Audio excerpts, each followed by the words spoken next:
This is Lesson 5, Part 6, The Decision to Euthanize. When we are discussing euthanasia with our pet owners, it is important that we remember that it is not our decision to make. We cannot persuade a pet owner to choose euthanasia. We are supposed to provide all of the information and education materials available to a pet owner so that they can make an informed decision, but it is our job to support whatever decisions they may make. And they don't always follow our recommendations, which I admit can be really, really frustrating at times. But it is our job to support the pet owners regardless of the decisions that they make, as long as we were able to provide them with the information that they need to give them the ability to make an informed decision. These conversations that we have with pet owners are often emotionally charged. There might be people who are crying, yelling, experiencing a wide array of emotions, and a lot of times we're the brunt of that emotion. Vet techs and vet assistants are often in the exam rooms during these conversations. We are often responsible for signing of consent forms, providing written documentation to pet owners for educational purposes. So we end up getting the brunt of this communication effort, ends up falling on the support staff. So it's just important that we are able to kind of manage these situations and be empathetic and compassionate so that hopefully we can have the best outcomes possible. When I was working in the end-of-life care facility, I quickly realized that a lot of pet owners during the anger phase of their emotions for grief, a lot of them are really mad at the veterinary office and the veterinary support staff.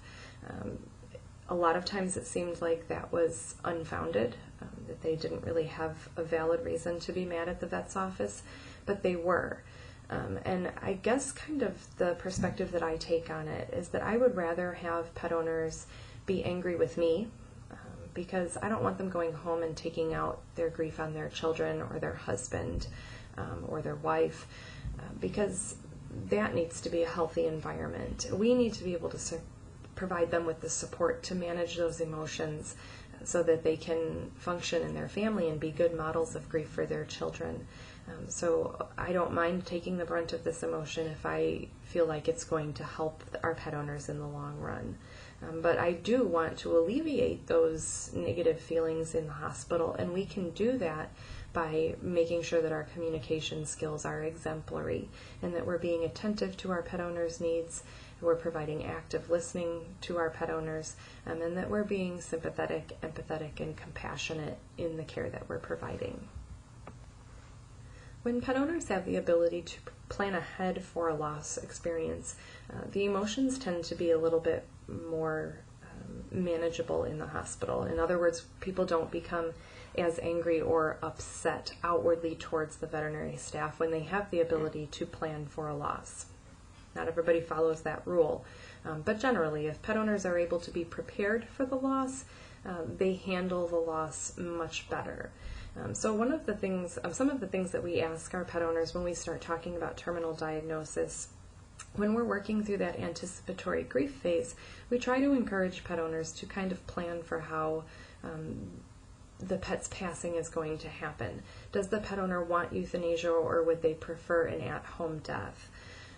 At-home deaths we need to do a lot of education on, because there is a lot of care that goes into that, and it's a long process. And I don't think a lot of pet owners are prepared for that. If they do choose euthanasia, we need to start encouraging them to discuss with their family who is going to be present for the euthanasia and who will not be in the room. Sometimes a husband wants to be in the room and the wife doesn't. Sometimes there's children involved and they're not sure how to include the children. How and when will the family say goodbye? If they have the ability to plan for a euthanasia, are they going to allow the pet to have a last meal, or maybe take the pet for a last car ride? They want to be able to do these things with their animals, but a pet owner doesn't generally think of those things ahead of time without us suggesting it, or without us being an advocate for making the loss experience better than it can be. Where will the euthanasia occur is another thing that we need to consider. We do euthanasia in hospital all the time, but because we are becoming more aware of the impact of grief and loss on our pet owners, we now have veterinarians who travel around and they can do at-home euthanasias, or a euthanasia in a dog park where an animal spends a lot of time or has a lot of good company. What will be done with the body after euthanasia is another thing that we will consider, and we'll talk about in a little bit in a later lesson. When will the euthanasia occur? How do we know when it is time to euthanize an animal? This will be something else that we will address in a few minutes. And what will happen in the case of an emergency? If we make all of these plans and then the animal ends up doing really poorly and needing to go to an emergency facility and being euthanized unexpectedly sooner than we had anticipated, how will this situation be managed? We need to make sure our pet owners know where our emergency facilities are. We need to make sure that our pet owners are prepared that an emergency might happen and what they can do in that circumstance to keep things as calm as possible. So being able to plan ahead allows our pet owners to just be more adequately prepared for the circumstances revolving around the loss. When we have pet owners asking us, how will I know when it's time to euthanize my animal? We start having quality of life versus quantity of life conversations. Quantity of life is how long that pet lives, whether that be years, weeks, days, months. Quantity just is in relation to time. Most pet owners seek to improve quality of life as opposed to quantity of life. And quality of life means how well that time is spent.